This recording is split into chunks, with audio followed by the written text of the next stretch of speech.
এটাই Kolkata park street symmetry. 1767 সালের এই সমাধিতেই ঘুমিয়ে আছে শত শত অজানা ইতিহাস। 18 শতকের এই সমাধিতে রাত নামলেই শুরু হয় কান্নার আওয়াজ, কাঁচ ভাঙার শব্দ আর পায়ের ছাপ, যাদের কোনো শরীর নেই।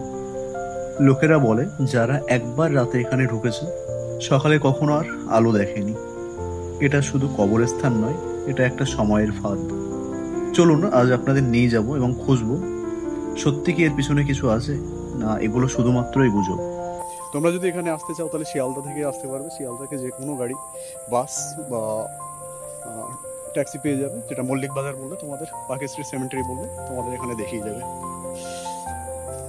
আচ্ছা, এই একটা কবরস্থান দেখতে পাচ্ছ, এখানে আছে, নামটা বোঝা যাচ্ছে না, ক্যাব ড্যানিশ বোকেন বলে কিছু একটা আছে ওনার নাম।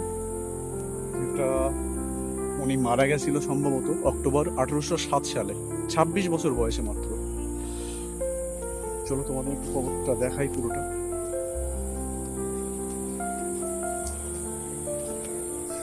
আর এটা ইংরেজের সময়ের বা তারও কিছুটা আগে বানানো। যে কবরগুলো দেখতে পাচ্ছ এগুলো বেশিরভাগই ইংরেজদেরই কবর।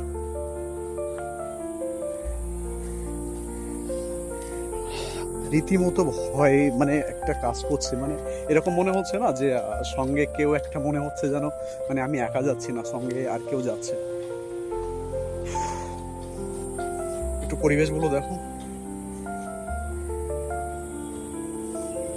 আমি জানি না ভিডিওটা করতে করতে যদি মোবাইলটা নিয়ে নেয়, হয়তো ভিডিওটা ছাড়াই হবে না, কিন্তু কোনোভাবে যদি মোবাইলটা না নেয় আশা করছি ভিডিওটা আমি দিতে পারবো। এবং প্রত্যেকটা আমি যেগুলো লক্ষ্য করলাম, বেশিরভাগ ক্ষেত্রে যে বয়সটা দেওয়া আছে, কোথাও 26, কোথাও 40, কোথাও 35, মানে অনেক এজেড, এই যে ব্যাপারটা না, এই ব্যাপারটা কোথাও দেখা যাচ্ছে না। ঠিক আছে, এটা ডিজাইন একটু দেখতে পারো। এই যে একটা ইউনিক দেখাচ্ছে, হিন্দু মন্দির যেগুলো হয় এর স্ট্রাকচারটা অনেকটা এমন দেখাচ্ছে। মানে এটা কি জন্য বলতে পারবো না, কিন্তু এটার স্ট্রাকচার দেখলে বুঝতে পারবো এটা অনেকটাই হিন্দু মন্দির টাইপের দেখাচ্ছে। আচ্ছা, তারপরে আর একটা দেখাবো, আমি জানি না এটা কি ব্যাপার। এটা মনে হচ্ছে ওপরে কিছু একটা আছে, তার মধ্যে কফিনটা দেওয়া। তোমরা একটু দেখো, দেখলে বুঝতে পারবে। মানে মনে হচ্ছে এর মধ্যেই কফিন আছে, রীতিমতো একটা ভয়ের ব্যাপার। আচ্ছা, এই যে স্ট্রাকচারটা আছে, এটা একটা সমাধিসৌধ। এটা কার সেটা আমরা জানবো। এটা আছে মেজর জেনারেল চার্লস স্টুয়ার্ট, উনি 1758 থেকে 1828 পর্যন্ত। একটা পুরোনো কবরের পাশেই বসে আছি। তো সত্যি কথা, এই যে হালকা বৃষ্টি হচ্ছে এদিকে, সঙ্গে এই একটা ওয়েদার, সঙ্গে একটা গা ছমছমে পরিবেশ, মানে আশপাশটা একটু না দেখলে না মানে বুঝতে পারবেন না যে এই মুহূর্তে ঠিক কী পরিবেশ পরিস্থিতিতে চলছে। হালকা হাওয়াও হচ্ছে এখন। যদি কখনো আসেন একটু চেষ্টা করবেন যে সময় ফাঁকা থাকছে সেই সময়টায় আসার, তাহলে কী হবে, মানে ফিল নিতে পারবেন যে এখানে অ্যাকচুয়ালি কোনো অ্যাক্টিভিটি হচ্ছে কি না, বা বুকের মধ্যে না মনে হবে যে এই সেই মনে হয় ইংরেজ আমলে আবার চলে এসেছি আমরা। মানে সেই সময় শাসন করে গেছে। এখন মানে পৃথিবীর ইতিহাসটা এমনই হয়, কেউ কখনোই চিরকাল স্থায়ী না, মানে কখনো কখনো তাকে যেতে হবে। আজকে এক সময় ছিল যারা এরা ছিল একটা মানে অধিপত্য করতে গেলে একটা, সেই জায়গাটা আজ আর নেই। আজকে সব মাটির নিচে।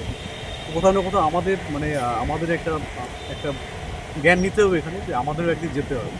এই যে এত আধিপত্য, এত দম্ভত্ব, এত হিংসা, রাগ, মানে এগুলো কিসের জন্য? ধন্যবাদ।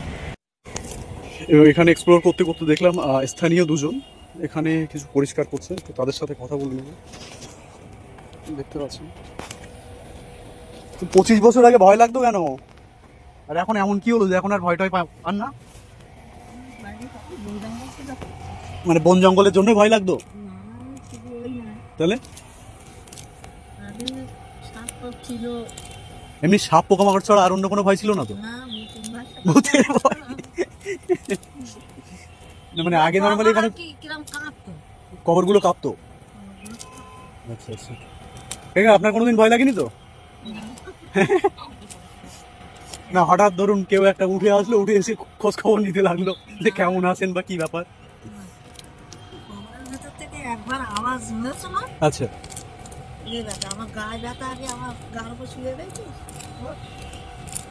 হঠাৎ খবরের মুখ ব্যবসারী একটা ছেলে কাজ করতো, আচ্ছা, ওই জ্বর এলো আর ওই চলে গেল ছেলেটা, আর আসেনি আর আমরা খবর পাই মানে এখানেই কাজ করতো। 25 বছর আগে, 25-30 বছর।